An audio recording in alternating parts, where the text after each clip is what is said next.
Buenos días, en este video vamos a hablar sobre fórmulas químicas.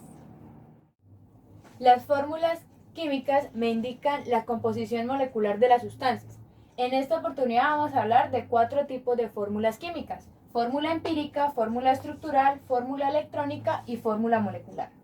En el caso de la fórmula empírica es la que me explica de forma más simplificada o me da la proporción de los átomos que hay en la molécula. En la fórmula estructural me muestra la estructura de cómo están organizados los átomos y los enlaces en la molécula. En la fórmula electrónica aplico la estructura de Lewis para mostrar los electrones que hay en cada átomo de la molécula y cómo se unen o cómo se forman los enlaces. Y en la fórmula molecular, que es la que más vamos a utilizar, nos permite identificar exactamente el número de átomos que hay en una molécula. En el primer ejemplo, pues vamos a ver que el peróxido de hidrógeno está conformado por 2 átomos de hidrógeno, 2 átomos de oxígeno. Es decir, su fórmula molecular es H2O2. Ahora, la fórmula empírica para este ejemplo vamos a ver que es HO.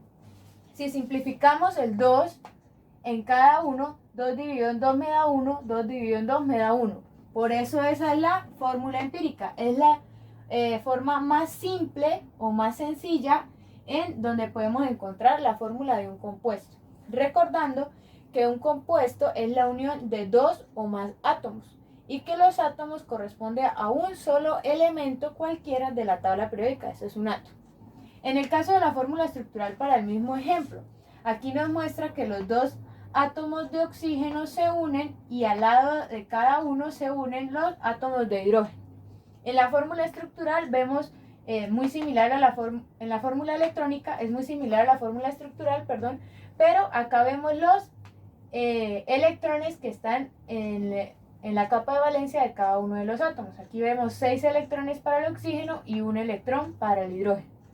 En el segundo ejemplo, que es el de la glucosa, donde su fórmula molecular es C6H12O6, es decir, tiene 6 átomos de carbono, 12 de hidrógeno y 6 de oxígeno.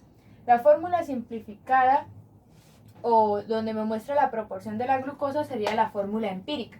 Si yo divido todos los números en 6, me va a mostrar la proporción de 6 dividido en 6, 1, 12 dividido en 6, 2 y 6 dividido en 6, 1. Por lo tanto, la fórmula empírica es CH2O para la glucosa.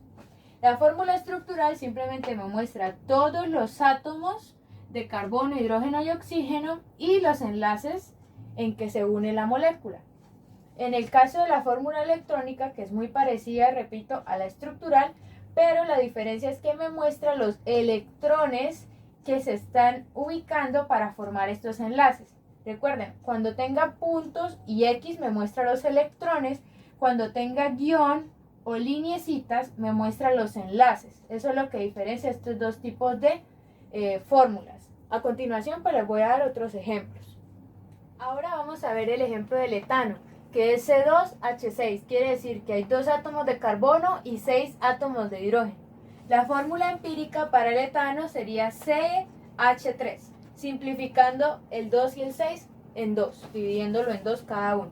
La fórmula estructural, pues acá tenemos los 2 átomos de carbono y los 6 átomos de hidrógeno, donde se muestran por las líneas o los enlaces.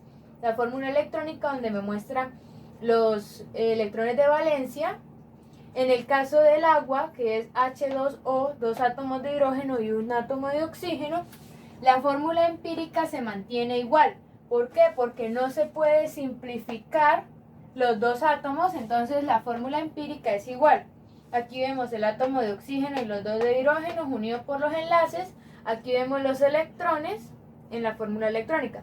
Y por último ejemplo, el hidrógeno, que tampoco se puede simplificar por lo que es un elemento, entonces en la fórmula empírica se encuentra así. Acá vemos la fórmula estructural de los 2 hidrógenos unidos por el enlace y acá vemos los 2 electrones de los hidrógenos que permiten el enlace para formar el H2.